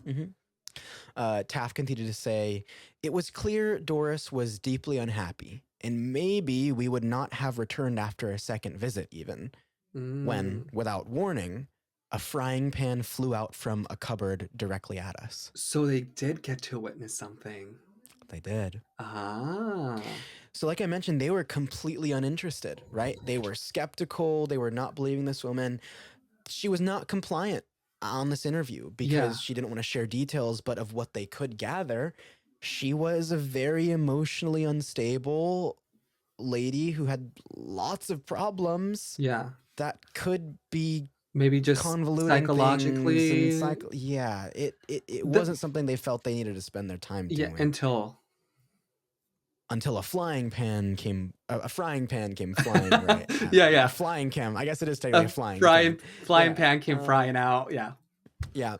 So they said the article says the team tore through the kitchen, suspicious that there were tricks involved, but of course they found nothing. Yeah. They could not explain it whatsoever. Taft continues to say that quote, the frying pan was only the first of many projectiles, cold spots, and floating luminous green lights that we witnessed over the 10 weeks we spent in the house. Okay, so because of that frying pan, they stuck around and then they got to see all this did. other stuff. They did. So they saw this and they were like, whoa, okay, this is real. Yeah. That began a 10-week-long investigation. Okay. Over this span of 10 weeks, they brought in lots of equipment. Did they bring more people, or is it just the two of them? At first, it was just the two of them. Okay. They didn't need to blow it up into a bigger thing. They were a small team. It was really just the two of them at first. So it was a 10-week investigation. More quote from Barry Taft. He says, we arrived with scientific instruments, cameras and such, trying to collect evidence. This was real, but it was elusive. Things rarely happen when you're waiting for them. After 50 years, I can say one thing. This was the real deal. It shook me then and now, and I still think about it a lot.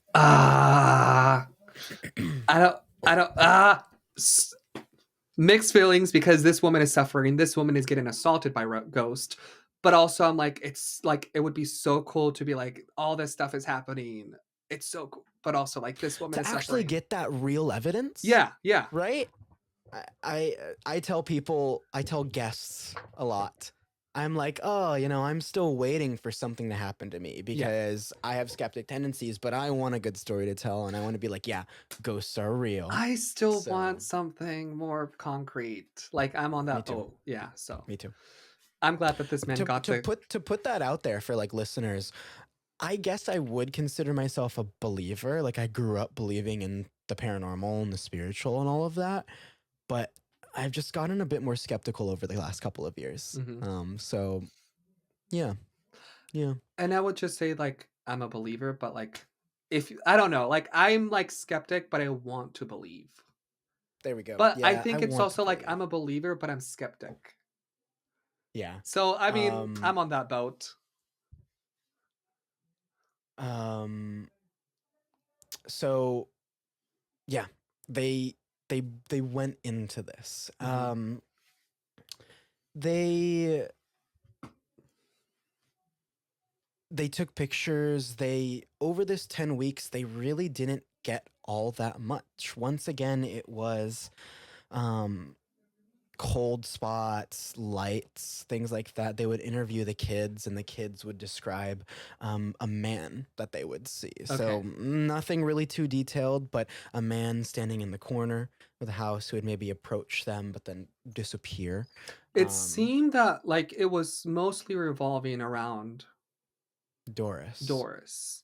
Yeah. Not the kids. That's like, what it seemed like. Like the kids would see it happen, and like nothing would happen to the kids unless they got involved. Yeah. Okay.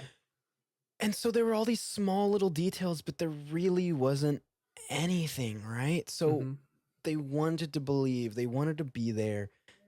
So you asked if they brought in more people.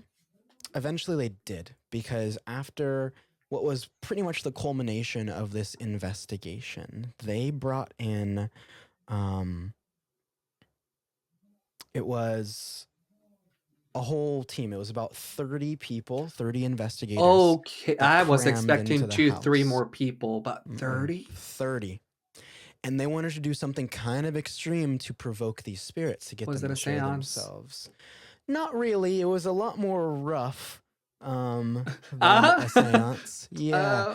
So I don't have exact details, but apparently in this room that Doris was in, there was a bunch of cameras, high-speed cameras, the most advanced stuff set up to capture pictures.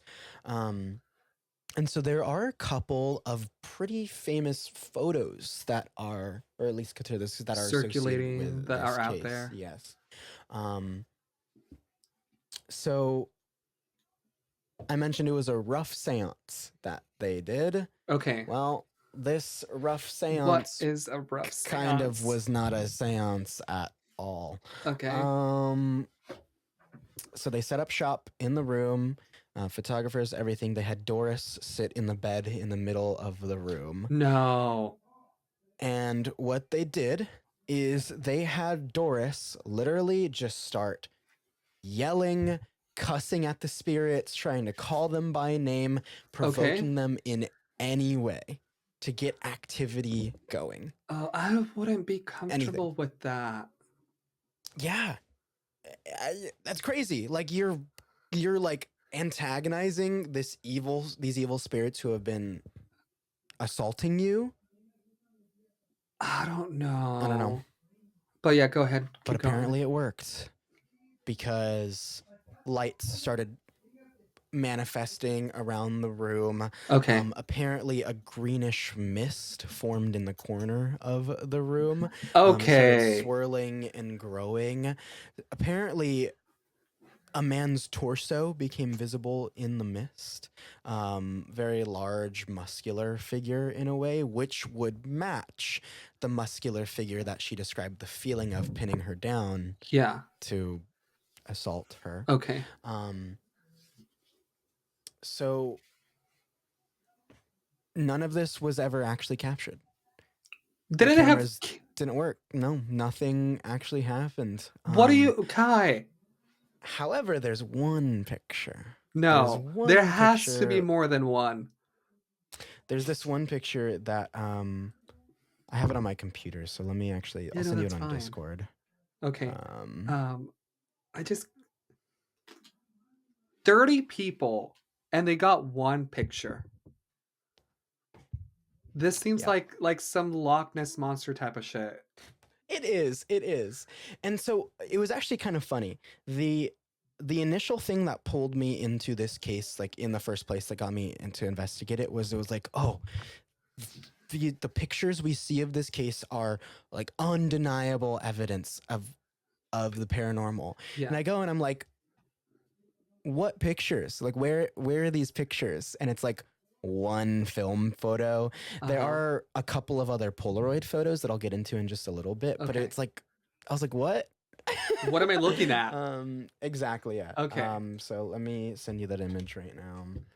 I am this, and we'll post this as well on Instagram or wherever. Okay. So okay, it's just poor Doris sitting in a bed. Yes, it's her sitting on the bed. So it said, of course, you can see that arc of light that is perfectly just sort of encircling her right up above. There was no light that was reported in the room. There was nothing that would cause the light to bend that way. And so they thought that was like, her conjuring up the spirits and them sort of surrounding her there in that image. I need more than one picture. Yeah. They believe that maybe the reason these entities and the spirits were so violent only really to her was because of her addictions and her trauma and her refusal to deal with that properly. So there's so much negativity and so much hurt and pain that she was feeling, not only for herself but also caused her children around as well. So they saw her like as a beacon for like maybe evil like entities type of thing. Yeah, something like that. But it didn't happen until she moved into this house. Okay.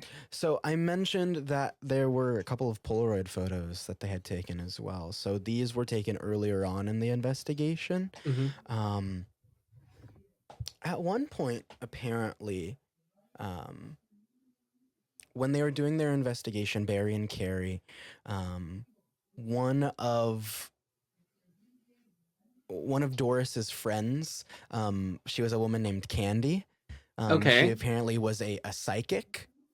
She actually was invited in by Barry and Carrie and by Doris to help out. And so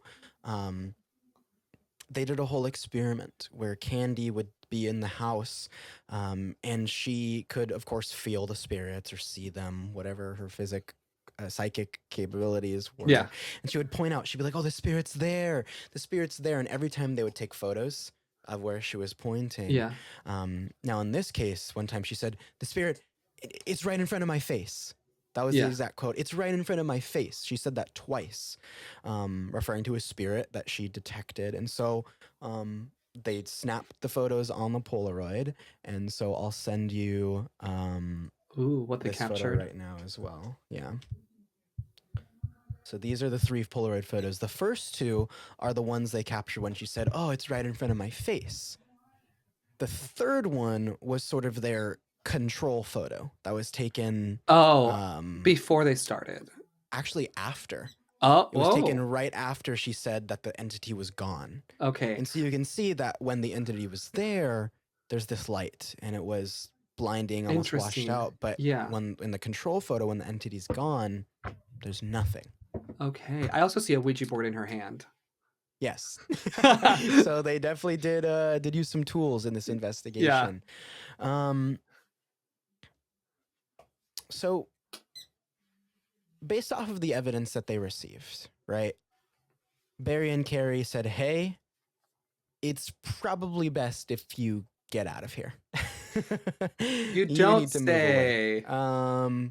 Because they really couldn't help. They couldn't do anything. This is why I have mixed feelings when investigators get involved, because there's the investigators that will show up, they will do their investigation, and they're like, you should move out. And I'm like, no, like I hired you because I want to stay. Yeah. Yeah. Like you're here to like kind of help me and get rid of this? Yeah. If I wanted to like move out, I would have done it from the day it happened. Yeah. So they were told to move out. Doris and her family took the advice. Did they? They went to live in Texas. Okay. Yeah, they got a home there. Did anything follow them? Seems so. Because Doris said that the attacks actually didn't stop. She continued to be, assaulted. Eventually, the family just kind of disappeared. Not like actually disappeared, but, the media, the limelight, it faded. Was off of them at this point. It faded. Yeah. And then Doris did eventually pass away in 1999. Poor Doris. She never got the help she wanted. There are some theories that say that maybe it wasn't the house that was haunted, right? Mm-hmm. It was Doris. Like I said, maybe she would, like they were like, maybe she's a beacon. She is. Like this was the entity because of her trauma, and so didn't start until they moved into that house. So maybe it was at the house, but it followed her once she left. Yeah. Who knows? That could make sense as well. Not sure. Poor Doris. I feel bad for her kids. Yeah, they had to take it. They had to deal with it really hard and just had to move on. Because I imagine they're like, okay, we're leaving California, we're going to Texas, and then they still see their mom get attacked. They're like, oh, like we can't run away. There's really not much detailed after they moved to Texas because, like I said, people just kind of didn't really care about it anymore. They got what they wanted. Yeah, I guess so. But after this, there have been really no reports of any hauntings at the Culver City house. It seems like the entity did leave. It did follow her to Texas. The current owners of the house, they claim they've never witnessed anything strange. I'm very okay. Because my head is thinking that maybe there was something in that house because the previous owner gave her a warning.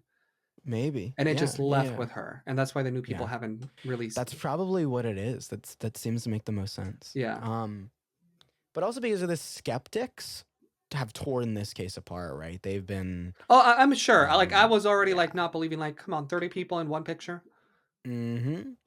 And that's the thing. A lot of them are just saying, oh, there's so much confirmation bias. You guys weren't able to like actually produce evidence. You know, you wanted to believe these things were here, so that's what you're, you know, looking for in the pictures when it's not actually existing. Yeah. Or I mean, even just I simply, do appreciate them taking a control picture, but at the yeah. same time, I'm like, it's just a bright picture. Or even just simply misuse of the equipment. Yeah. Yeah, definitely. When they took those Polaroid photos, they actually also had a different film camera, or it was a infrared light camera that they were using. And Oh. so these infrared photos, I haven't been able to find them, not really on there, but they didn't turn out great. They had some like weird visual anomalies on them.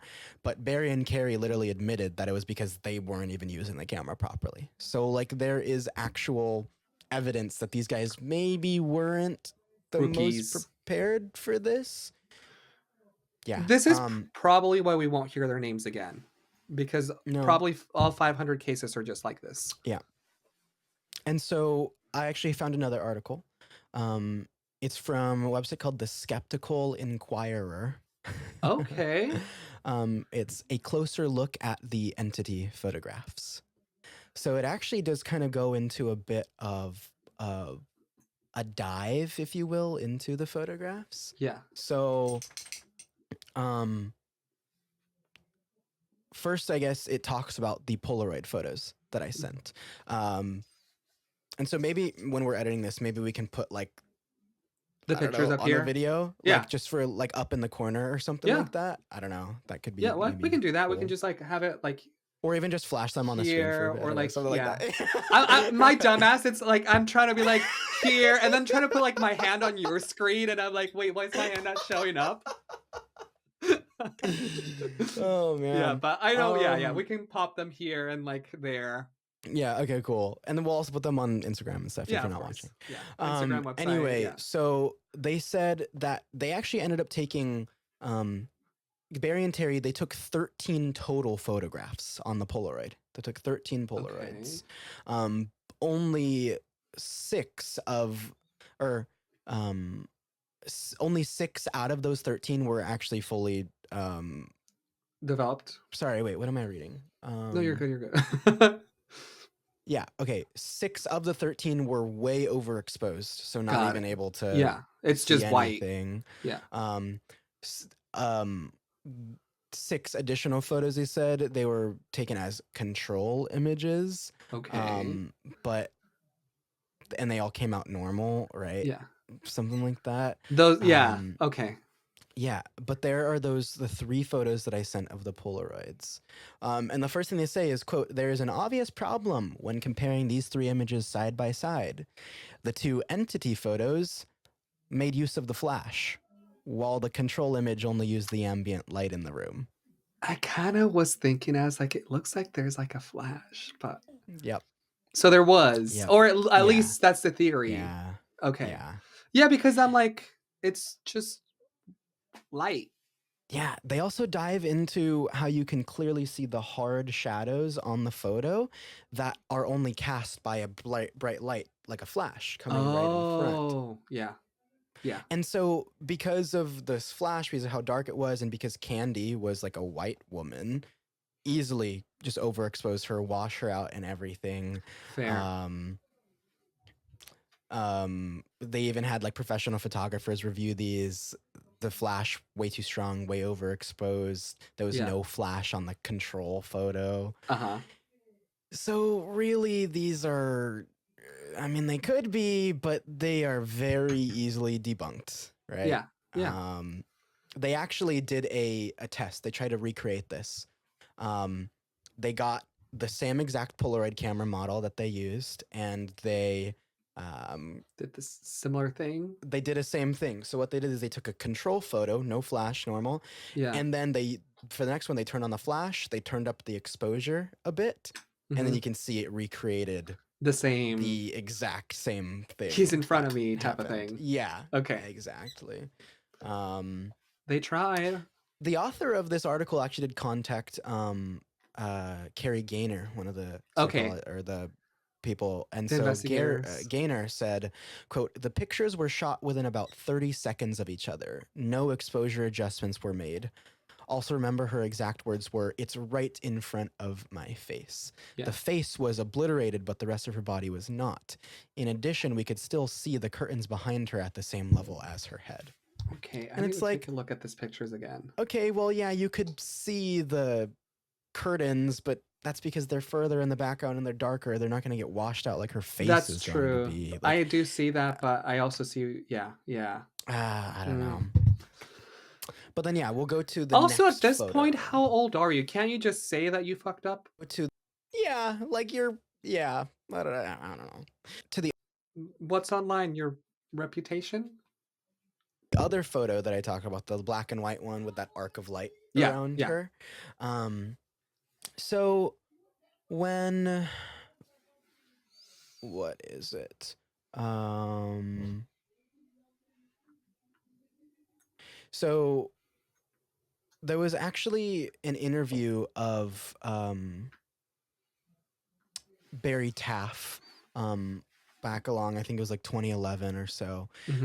He said, quote, that in the, not quote yet, but in the thing where they did the 30 people in the room, she brought in those spirits. Barry Taff says, quote, Doris was cowering on the bed beneath the lights that were flying around her in a mad fray. And there was no picture of that.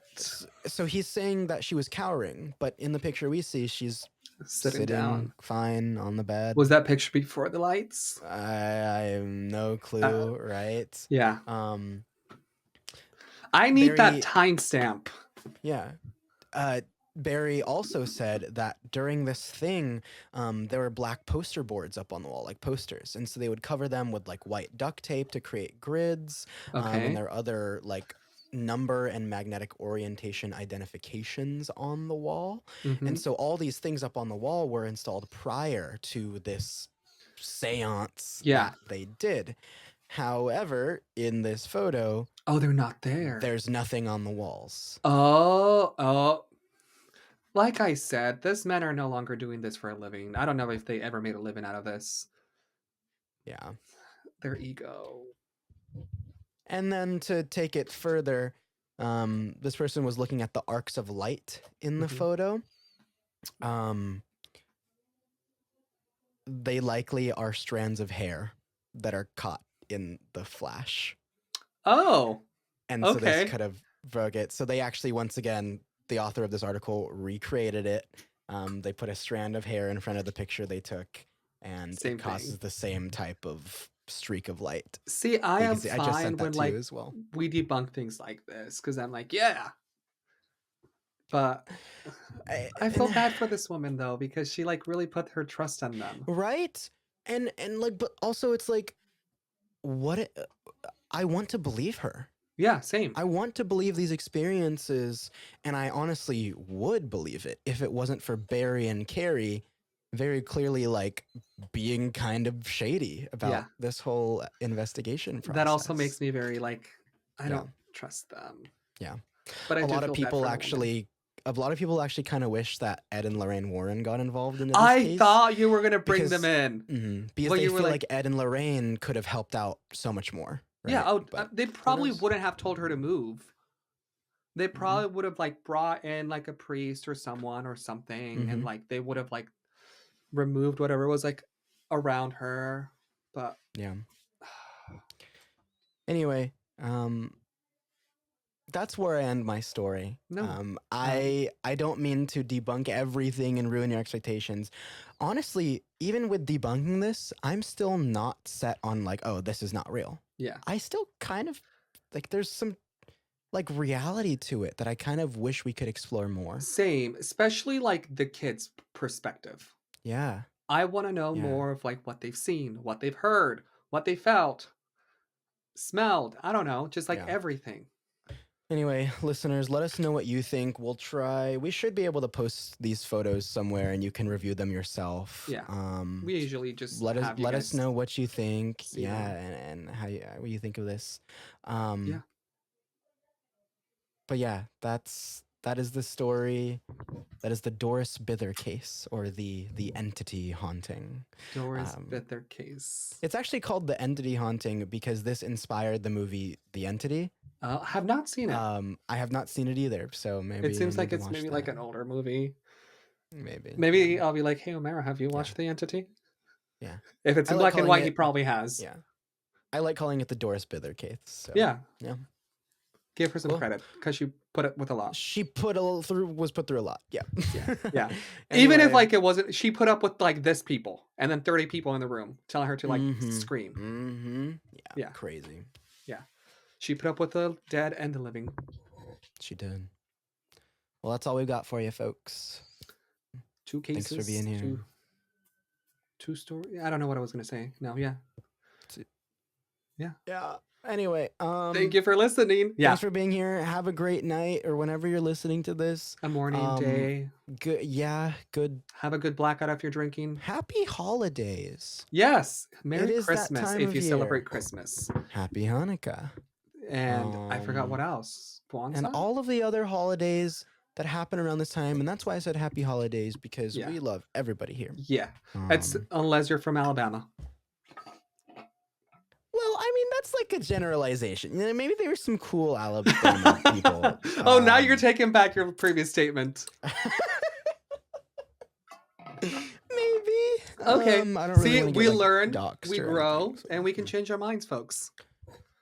We can. So if at some point we said something that was wrong, let us know. And unlike this investigators, we will admit we were wrong. Maybe. Yeah. Like, I will. I can't promise. I can promise for myself. I can't promise for other people. But yeah. Thank you, y'all. We'll be back next episode, obviously. And that's a wrap. Cool. Smurf. Bye. Bye. Thanks for listening to Chambers of the Occult. For photos, sources, and anything else mentioned during the episode, check out our website at chambersoftheoccult.com. You'll find everything you need there if you do find yourself wanting more. You can also follow us on all of our socials at Chambers of the Occult and on Twitter at COTO Podcast.